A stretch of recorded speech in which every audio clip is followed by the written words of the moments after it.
We are back with Glenn Velvet Reviews today. Forgot my hat. I don't know wherever, but what are you going to do? I'm lazy. So, just want to explain to you what's going on with the tanks. I mostly have an iSpring system, iSpring T32. It just says tank RO. I think I did an unboxing on this or whatever. I just got this recently, and the only reason I got it was because this was $10 cheaper than this. Usually these were on sale for $35, $38, around there. When they go over 40, I don't, whatever. And then these ones over here, this Tank RO brand, the other brand, I saw it on sale for 34 bucks, and I was like, obviously I'm going to buy it. I mean, how bad could it be? It had a lot of good reviews and all the rest of it. But these four are iSpring, and this is the only different one because whatever the case may be. I did get an iSpring, I guess a return or a certified or whatever, and it was fine. It just had a little, this is the one right here, actually. This is the one that I got, whatever, certified. It was missing a little bit of paint, I guess. Let me explain the problem that's going on. So I have a lot of water here, if you notice. Each one of these are 4 gallons, but they really only hold about 3. It says 3.2. Honestly, best bet these probably hold about 2.8 gallons. I never seen it really hold 3, but I don't know if I even did a full test, but whatever the case may be. The problem I'm having right now is that I have a lot of pressure, only it seems from this one. As soon as this Tank RO one runs out, the pressure drops and it like drips out, and then I guess it starts draining from these ones up here.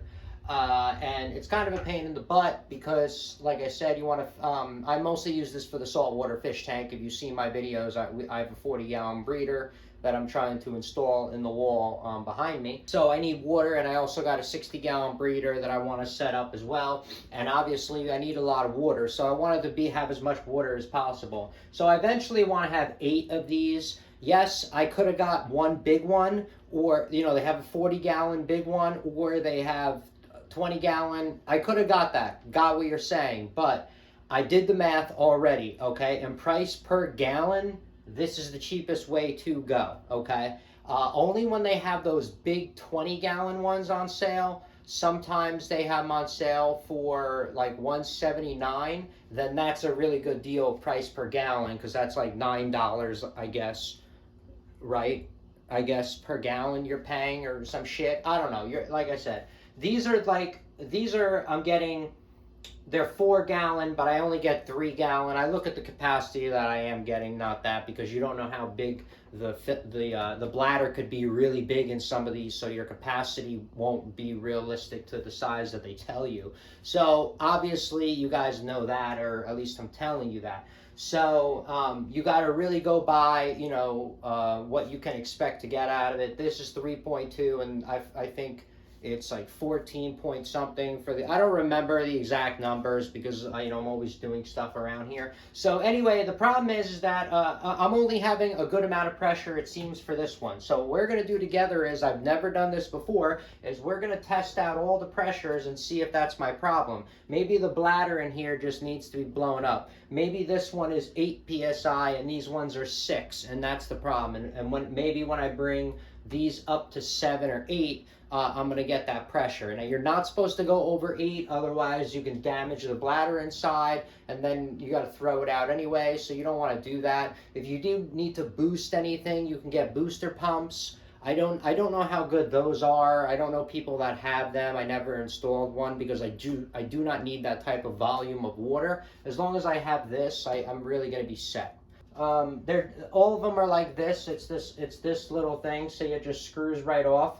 And it's like a regular bike tire, I guess, thing you can call it. All I have to really test out the PSI is this. This thing is awesome. I did a review on it. It's lasted me years and years. It's great. If you have a big truck or something, I wouldn't get this. But for a car, this thing is awesome.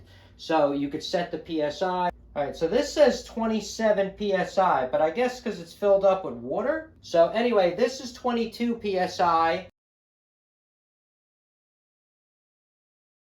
All right, so I guess some of them are, like I said, messed up. I thought it was this one, who knows. So anyway, this was at 23, this was at 22, this is only 20 psi. So I guarantee you the ones in the back are probably, you know, 20 psi or less, and you'll notice that, just to let you know. So all right, so for now, I filled them all up to match this one, which this one was at 24 psi. This one was at 20. The back ones were at 20 as well, and then this one was at like 22. But I'm telling you, 2 or 3 psi will be the difference. Now, I know I read online or whatever, and it said 6 to 8 psi, but when I hook, that must be when there's no water in it at all, and I'm not getting that reading, and I don't feel like emptying out all that water to do that, just to let you guys know, because I tested this, and this is how I got it, and it was 23, 24 psi, and then this was 22 psi. So, I mean, I'm pretty sure, and this is the same brand as all 3 of those, so I matched it to all this. And so, you know what I mean? So I know I'm not damaging anything. That's it. So, I mean, it was really simple. I mean, you saw how quick that was. It took me, you know what I mean, a couple of seconds. A bike pump would be easier, but that's all I could find, and I really wanted to I got to empty out a lot of water on the fish tank, so I wanted to be able to get the water a little bit quicker in the jug. So this way now I can get the water out a little bit faster, because you don't notice like, you know, losing a couple psi and waiting every time you're filling something up. It like add all that time together, it's a large amount of time, and then sometimes you're like, oh, just turn it on and go do something else. I go do that, I come back a lot of the times, and then I waste, you know what I mean, all this water, filtered water, for no reason, because I forget and I go do other stuff. So it's like a lose situation for me. So you pick your poison, I guess. But that was about it, and now I should have more water. That definitely seemed like the problem. 20 psi compared to 23 psi. You are, like I said, going to notice that difference. And I already told you, this bottom one was draining out like crazy quick. So I definitely believe it was that, all right? So that's it for Glen Velvet reviews on how easily you could pump these up if yours does lose pressure over time. Mine are 3 to 4 years old, so maybe you can expect yours to lose pressure 3 or 4 years later as well. This is the newest one that's only a few months old, so I mean, you know, you can expect that. That is pretty normal. I've seen stuff go bad in, you know, shorter times, but I'm saying, you know. So that's it for Glen Velvet reviews on how simple it is to pump this up. If you have any problems on what you can do to check and repair it, at least start from there, all right? If you have any questions or comments, please post them down below. I would love to know.